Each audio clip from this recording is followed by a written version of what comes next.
La maladie de Chagas est causée par un parasite, un organisme microscopique très mobile, dénommé le Trypanosoma cruzi, ou trypanosome.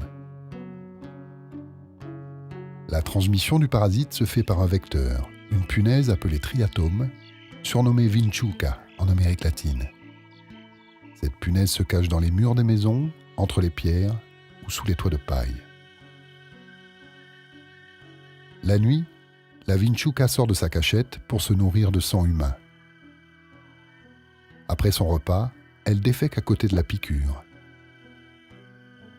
Plus tard, lorsque sa victime gratte ses démangeaisons, elle introduit sans le savoir les parasites dans son organisme.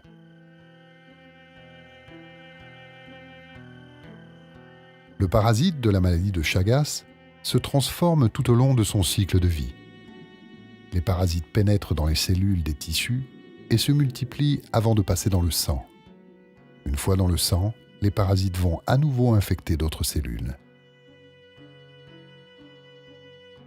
C'est la première phase dite aiguë, qui dure environ 2 mois.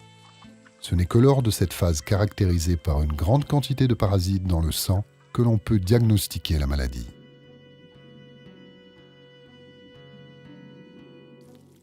La personne infectée ne se rend généralement pas compte qu'elle est malade car les symptômes sont faibles.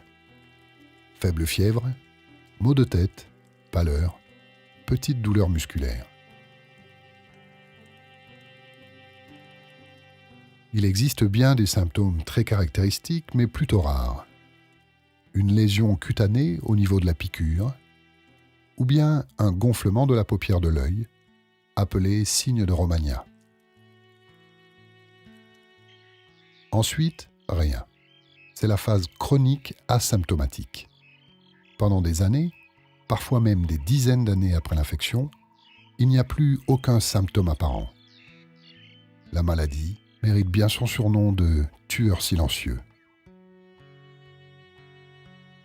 10 à 30 ans plus tard, un tiers des malades développent la phase chronique. Elle est parfois rapide et peut entraîner la mort sans que la personne infectée ait eu le temps de connaître son mal. Car pendant tout ce temps, les parasites se sont logés dans plusieurs organes. Dans le système digestif, ils provoquent la dilatation du côlon et de l'œsophage. Dans le système nerveux, ils peuvent entraîner la démence. Dans le cœur, ils provoquent des troubles cardiaques, pouvant aller jusqu'à la mort.